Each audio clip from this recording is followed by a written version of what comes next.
ஏன் தெரியுமா? ஏன் தெரியுமா? நம்மளாம் எதுக்குமே பயப்பட மாட்டோம். கரெக்டா? சரியா? மாமியாருக்கும் பயப்பட மாட்டோம், வீட்டுக்காருக்கும் பயப்பட மாட்டோம். நம்மளை பார்த்து யாராவது பயப்படாதான் உண்டு. சரிங்களா? உண்மைதான். தெட்டோட பிறந்தவளே அண்ணா சவுண்ட் வைங்களா, எனக்கே கேட்க மாட்டேங்குது. நான் ஸ்பீக்கர் கேக்குதுண்ணா. அண்ணா ஸ்பீக்கரை சேர்ல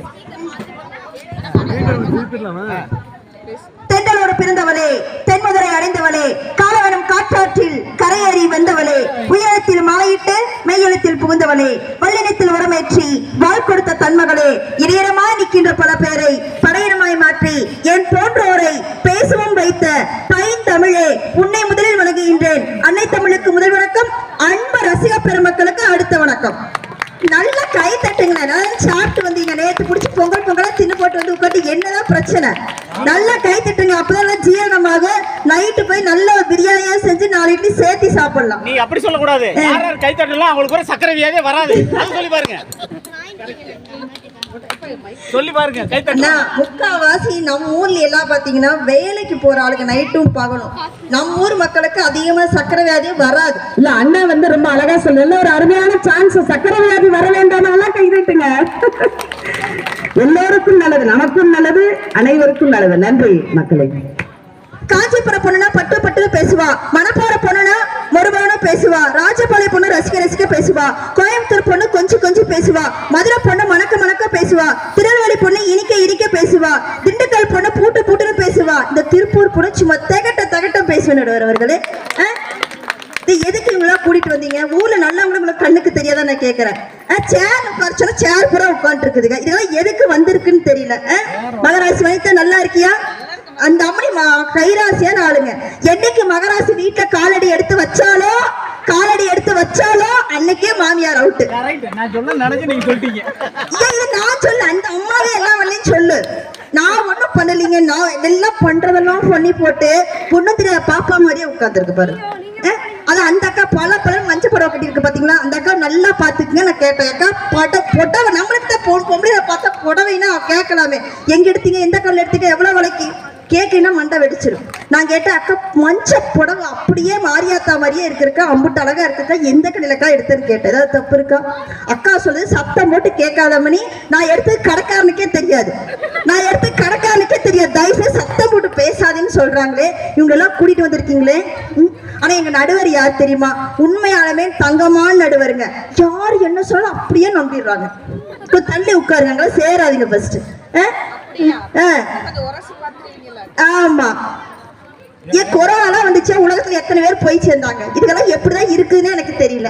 உலகத்துல 1000 பேர் அப்படிலாம் போனாங்க. இந்த பொய்ய அட்டூழியம் பேசுறவங்களாம் வந்து உட்கார்ந்து இருக்காங்களா? எனக்கு அதுதான் மனசே கேட்கல. ஒண்ணு படபடன்னு வேற வருது. இதுக்கு இந்த டீ எல்லாம் கொஞ்சம் மறுபடியும் சூடு பண்ணி வைங்க.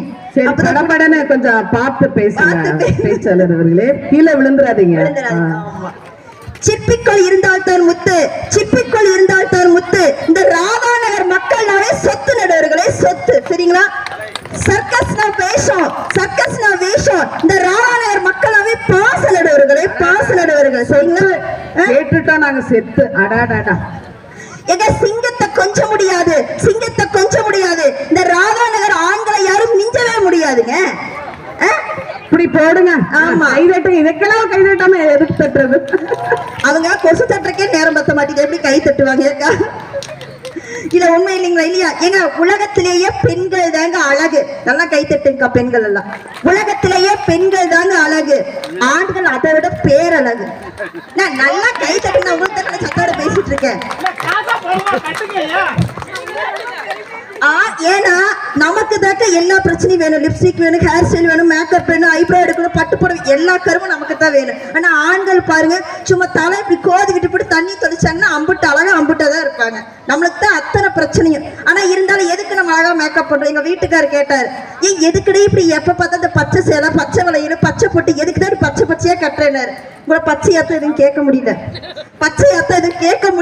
பச்சை கலர் புடவையாவது கட்டிக்கேன்னு. சரி, எதுக்கு இந்த மேட்சிங்கா கட்டுற, அதை மேல சொல்லு அப்படின்னாரு. நான் சொன்ன நடுவர் அவர்களே, கட்டணம் தான் மேட்சா இல்ல, கட்டிக்கிற புடவையாவது மேட்சா இருக்கட்டுமே, என்ன வருத்தம் கேட்ட நடுவர் அவர்களே. நான் எங்க வீட்டுக்காரர் எங்க பாரு எனக்கு எப்பயுமே அவர் சொல்லுவாரு, எங்க பாரு முருகனுக்கு 2 பொண்டாட்டி, சிவனுக்கு 2 பொண்டாட்டி, பெருமாளுக்கு 2 பொண்டாட்டி, எனக்கு இன்னொரு ஆப்ஷன் இருக்குன்னு சொன்னாரு. இல்ல அவர் என்ன சொல்ல வர்றாருன்னு எனக்கு புரிஞ்சிச்சு. திரு ராதாநகர் மக்கள் ரொம்பவே அறிவானவங்க நடுவர்களே, சீக்கிரம் பிக்கப் பண்ணிக்குவாங்க. நம்ம சும்மா இருப்போமா? நம்ம யாரு, நம்ம வம்சம் என்ன, நம்ம பரம்பரை என்ன, நல்லா பொள்ளாச்சிக்காரிங்க சோ பேசுனாவே அருவா வர மாதிரி இருக்கும். பொள்ளாச்சி பொல்லாத ஆட்சியா எடுக்கு பாத்துக்கோங்க. நானும் எங்க வீட்டுக்காரர் சொன்னீங்க, உங்களுக்கு 2 ஆப்ஷன் தான். உங்களுக்கு திரௌபதி தெரியுமான்னு கேட்டேன். திரௌபதி பாஞ்சாலி தெரியுமா? எனக்கெல்லாம் 5 ஆப்ஷன் இருக்கு, பேசாம போயிருங்க அப்படின்னு. அன்னைக்கு ஒரே வீட்டுல சண்டை நடுவர்களே. வீட்டுல வீடுனா சண்டை இருக்க தரக்கா செய்யும் இல்லையா? உடையாத சண்டையும் பாத்திரம் உடையாத வீடு எங்காவது இருக்கா? அன்னைக்கு ஒரே சண்டை. எங்க வீட்டுக்காரர் என்ன சொன்னீங்க, உடனே நான் இருக்கணும் இல்ல உங்க அம்மா இருக்கணும், இல்ல நான் இருக்கணும் இல்ல உங்க அம்மா இருக்கணும்னு சொன்னேன். எங்க வீட்டுக்காரர் ஒரே வார்த்தை தான் சொன்னார், 2 பேரும் வெளியே போங்க, வேலைக்காரி இருந்தா போதும்னு சொல்லிட்டாருக்கா. என்ன ஒரு கொடுமை. ஆமா, வரவு என்ற தலைப்பில் நடுவர் அவர்களே, இனிமேல்தான் விஷயம் வரும்போது தெரிகிறது. மிக அருமை, வெளுத்து வாங்குகிறீர்கள். இல்ல நடுவர்கள், நான் என்ன சொன்னா, வீட்டுல இத்தனை பிக்கல் புடுதல் இருக்குதுக்கா, அதுக்காக என் புருஷனை விட்டு கொடுக்க முடியுமா? சண்டை வரும், வீட்டுக்குள்ள சண்டை வராம இருக்கும். எங்க வீட்டுக்காரர் சொல்லுவேன், வாழ்ந்தா ஒன்னா வாழ்வோம், செத்தா ஒன்னா சாவோம், அடுத்தவங்களுக்காக விட்டு கொடுக்க மாட்டேன். கரெக்டா? என்ன ஒரு காதல், நிஜமான காதல். நல்லா கைதட்டாரு. இப்படி ஒரு காதலா? அவரை போய் மோதலாம். என்னங்க வாழ்க்கை? ஏங்க என்ன நடுவர்களே, வாழ்க்கை எப்படி போயிட்டு இருக்குது? இங்க நான் என்ன கேக்குறேன், ஏங்க எதுங்க வாழ்க்கையில செலவுன்னு நான் கேக்குறேன். எது செலவுன்னு கேக்குறேன். இந்த மாதிரி திருவிழா எடுத்து நடத்துட்டு செலவா நடுவர்களே?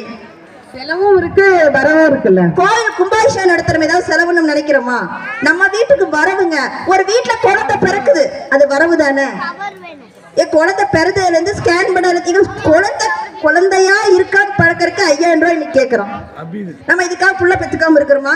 பிள்ளை ஸ்கூல்ல சேர்த்தாம இருக்குமா? காலேஜ்ல சேர்த்தாம இருக்குமா? இல்ல நம்ம பட்டு புடவை எடுக்காம இருக்கிறோமா? எது செலவுன்னு சொல்லுங்க. நல்லா 4 பேர்த்த கூப்பிட்டு நறுக்கு, நல்லா 4 பேர்த்துக்கு ஆக்கி அரிச்சு போட்டு 4 பேர்த்து நல்லா வாழ வச்சு பண்ற பாருங்க, அதெல்லாம் நல்ல செலவு. யாருக்கும் கொடுக்காம தானே தின்னு தானே வாழ்ந்து, நான் என்ன இருக்கிற காசெல்லாம் கொண்டு போய் பிபி சுகர் வந்து ஹாஸ்பிட்டல் கொண்டு 5 லட்சம் கட்டுறான் பாரு, அதுதான் கெட்ட செலவு. இதுக்கு கை தட்டணுக்கா நீங்க தயவு செய்து. நல்லா கட்டிருங்க. ரொம்ப அருமையான பாயிண்ட் சொல்லிருக்காங்க. உறவு நீ என்ன கேக்குற? உறவு இல்லாம, சொந்தக்காரர் இல்லாம, சாதி சமயம் இல்லாம நம்ம என்னத்துக்கு